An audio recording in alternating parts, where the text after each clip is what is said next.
Welcome to Reread. We are on book 3 of the Force Heretic Trilogy. This one's called Reunion. And this story starts off where Han reunites, doesn't start off this way, but Han reunites with Droma. You're so excited because you want that comedy team to form back up, and it really never does. The authors try to be funny, but they can't capture that magic that we saw at the very beginning. I don't know, it's probably the author's fault. They try to do some of those tropes that we laughed at beforehand, but just how Droma kept finishing off all of the sentences and how they kept having, bickerings back and forth. They try to emulate that, but it feels forced. It feels forced, or it feels like old and tired. Nothing's new here. And it should have picked back up where it left off, and we could have been laughing and enjoying this great team together. But I think the authors just, maybe they thought it'd be a good idea to bring him back. Obviously, they brought him back for a reason, because later on, at the very end, when he disappears on Han, Han later finds out Droma, is in charge of the Rhine network, the secret super spy network, which again doesn't make sense. I mean, I can make sense. They do make sense of it, but I just don't buy that Droma would invest that much. They say why, and they give a reason, a valid reason, but to me, I felt like Droma was basically just wanting to get with his family and get the heck out of Dodge. Not put him or his people in harm's way. Again, they give a good explanation of why, but at the same time, I just don't buy it. I just don't buy it. Plus, Droma just felt like, I know it didn't feel real. It didn't feel like the real thing. The authors didn't do a good job portraying that relationship, as we've seen in the past. There are some good stuff, just like all these books. This whole trilogy has some excellent stuff. Pelion, one of my favorite scenes, Pelion asked Jag to take out this mosque, and when Jag goes, how do you want me to do it? Admiral, let me know. He's like, surprise me. And there's a funny scene where Jag goes, how do you surprise the Grand Admiral who's worked with Thrawn? And it's true. He's such a masterful tactician. How am I going to surprise him? Well, then Jag comes up with a very unconventional way of getting the job done. And at first, Pelion, who's watching it, doesn't understand what's happening.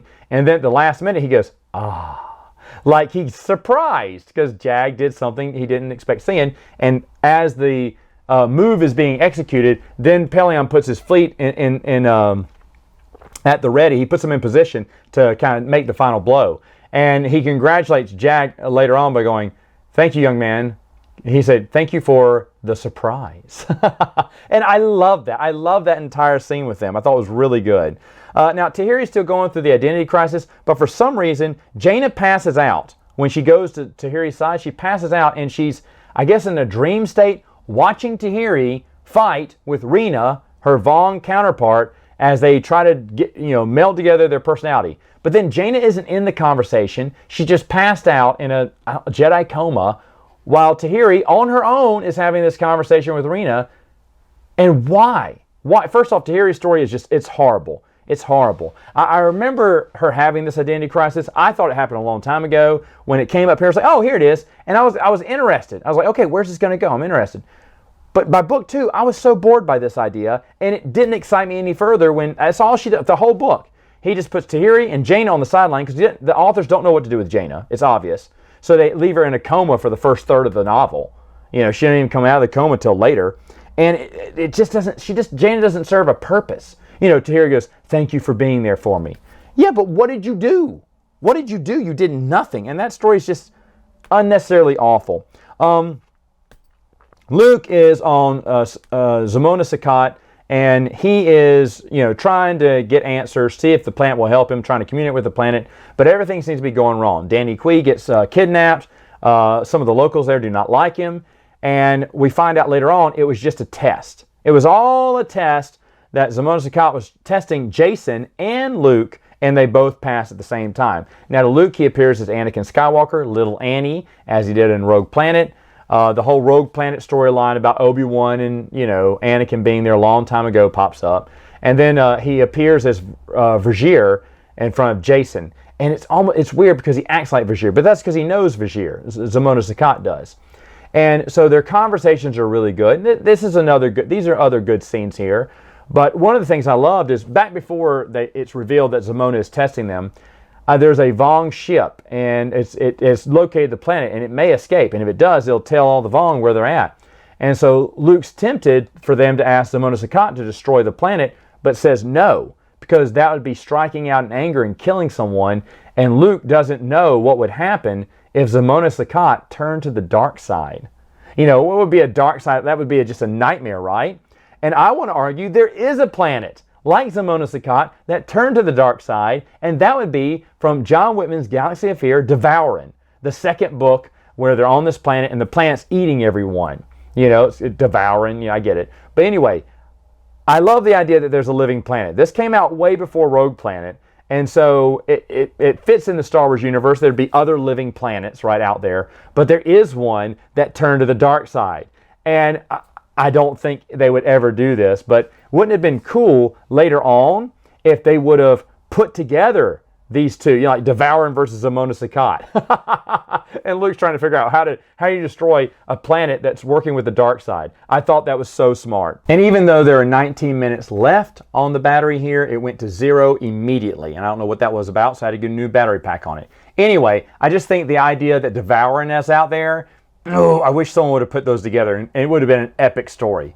But anyway, it ends with Zamona Sakat saying, yes, I'll join the Galactic Alliance and take the fight against the Vong. And this is supposed to be the big turning point, because in Final Prophecy, they start gaining ground, and as they do in the Unifying Force. So, and I don't think there's any big deaths after this. I mean, they killed off an entire race in this trilogy, which I thought was really awesome, and maybe two if the Sisterhood are indeed dead.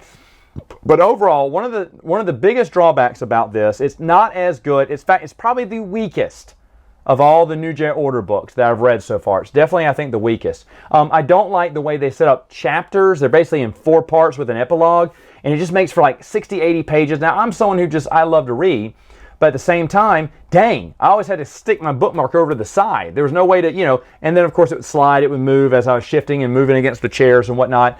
And it seems like it goes long. I don't know why they decided to format this trilogy like that, because it really, for someone who doesn't read that much at the same time, I can't imagine what it would be for them. But for me, who reads that much, I also like to get chapters ahead and stop at a chapter, as we all do. But you keep having to read, and then you're just more or less flipping to 20 pages, 40 pages back. You're like, oh, geez, will this ever end? So I can bookmark myself, because bookmarking from the side doesn't feel natural. But I had to do a lot of that.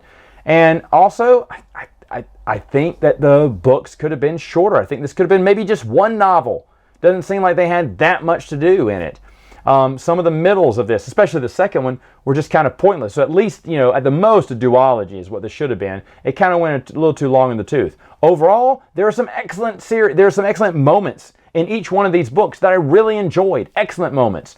But again, I think it does fall short. And as books go, it beats anything the comic books did. But as books go, it's probably the weakest of all the books in the series. Not bad.